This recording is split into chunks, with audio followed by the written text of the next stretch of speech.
So we go from seeing 3 very good games by the Blue Jays. It's a very solid games by the Blue Jays. Now, did they get lucky in some of them? Yeah, let's say that.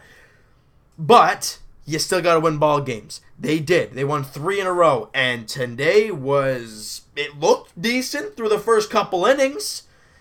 And then everything fell apart after that. What do I mean by that? Well, if you guys did not see the game, you would have noticed that the Blue Jays in the first inning, Marcus Estrada gives up a base hit to Longoria. Don't worry, gets out of the inning. Second inning, same deal. Gives up a walk, gets out of the inning. No problem for Estrada through 2. Golden. All right? Then Pilar in the second inning doubles. I do that because he blooped it over, he kind of blooped it over second base in front of the center fielder. Pierce rounds first, heads to third. It bounces over. I think it was it Souza and Malik Smith. Now, don't give me the garbage of, the Tampa Bay Rays, they're playing on turf. Well, yeah, they do every game down in Tropicana Field. This is not new to them. So, it's just a mistake on their part. Pilar ends up second. Pierce comes home to score. 1-0 Blue Jays after 2. Nothing but good stuff happening in the first 2 innings. And then Marco Estrada falls apart. Gives up a 2-run shot to Lucas Duda. Wilson Ramos homers. Dickerson singles. Hechavarria walks with the bases loaded. Robertson walks with the bases loaded. And right there and then, it is 6-1 Rays. Now, that's after the 5th inning. That's over a few innings of span. But in the 3rd inning, like I said, Duda home run. 4th inning, Ramos hits a home run and Dickerson singles. 5th inning, bases loaded, walk. 2 bases loaded walks for that matter. And it makes it a 6-1 ball game. Marco Estrada's gone. Marco Estrada, guys. Like I said to start this video, Marco Estrada had a very good first 2 innings. In 2 innings, he gave up 1 hit and 1 walk. He ended the game 2 1/3 more innings. He gave up 9 more hits. He gave up 6 earned runs, walked 3 more guys. This is all in 2 1/3 innings. He imploded. He was great for the first 2 and then just lost it. Every ball was up in the zone or he was just missing badly and walking guys. I don't know what happened to him, but he just lost it. Right? And then, all right, yes, we're down by a lot. It sucks.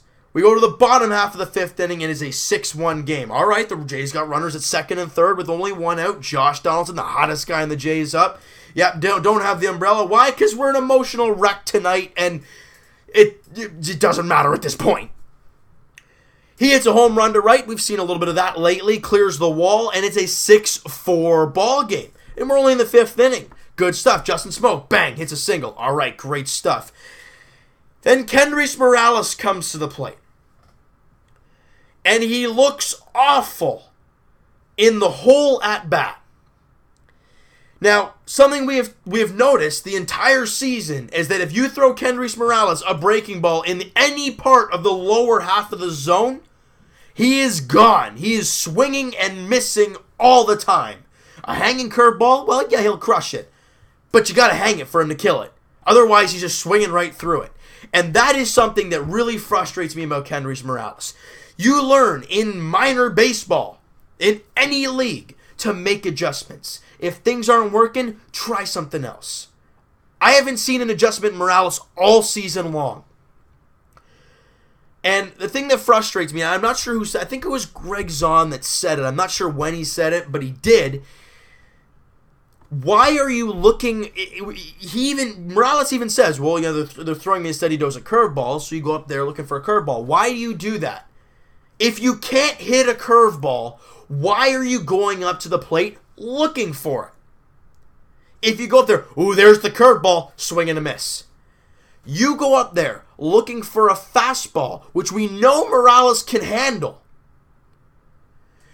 If they want to paint curveballs on the corners, fine. Let them do that. That's a good pitch. Fine, let it happen. A hanging curveball, well, you'll be able to see it out of his hand. If the curveball starts high, it's going to end either high or in the strike zone in a decent spot to hit. Then you take a hack.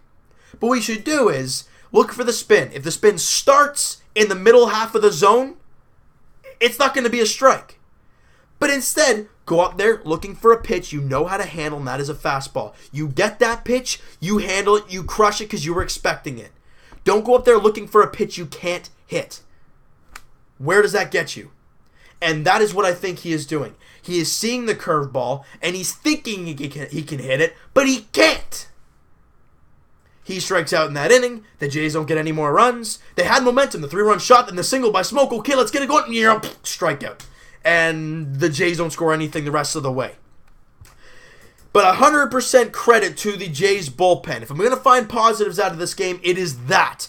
Matt Dermody comes in, throws a solid inning of work, walks a batter, but doesn't give up any runs, does a clean inning. Danny Barnes comes out, does what he does what he's done all season long, an inning and 2/3, gives up a hit, strikes out a batter, ERA down to 2.9 for him, he's great. Tepera comes out, gives you a clean inning of work, no problem, no hits, no walks, beautiful. And Tim Meza, freshly called up from AAA Buffalo, makes his first start in the first appearance in the major leagues, goes in an inning, gives up a couple hits. I mean, yeah, they could have been plays that could have been made. Liner at Barney kind of just whiffs on it. Rough Snyder kind of slides, misses the ball, But he does get the strikeout, doesn't give up a run, clean inning for him. So the Blue Jays bullpen gave you 4 2/3 innings of solid relief, of giving only 3 hits in that time, walking 1 batter, and did a great job. But the Jays offense could not come up with the clutch hit, or the more clutch hit, I guess. Donaldson was pretty clutch. But if this team is going to find ways to crawl back into a playoff spot, I say that because we don't know what's going to happen. You need more than one guy to get hot. Josh Donaldson is as hot as ever. He was 2 for 3 in this game, obviously with the home run, and his average is now to 263. He has been ripping the baseball of late, but he's the only guy that is hot. Bautista, he gives you a hit once in a while. Justin Smoke, he's been good all season long. He's been kind of consistently getting you hits all around. Morales, well, let's not talk about that right now. Steve Pearce has kind of died off since he got real hot. Pilar, he got a couple hits tonight, but one was a blooper and the other one was a slap base hit, which is not a bad hit, but he's had a tough year and he's not been playing too well the second half of the year. Rough Snyder,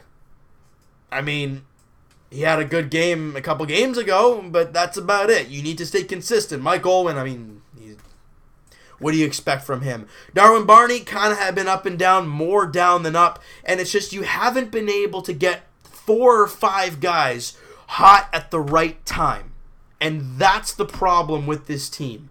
You get one guy hot. When Steve Pearce was red hot, who else was hot? Nobody. Maybe you could, Justin Smoke is kind of like the given for all the time, but when Bautista got red hot and he was ripping balls out of the ballpark left and right, but he hit 3 home runs in 5 games or whatever. Now he hasn't hit a home run in a little while now, or a few games at least.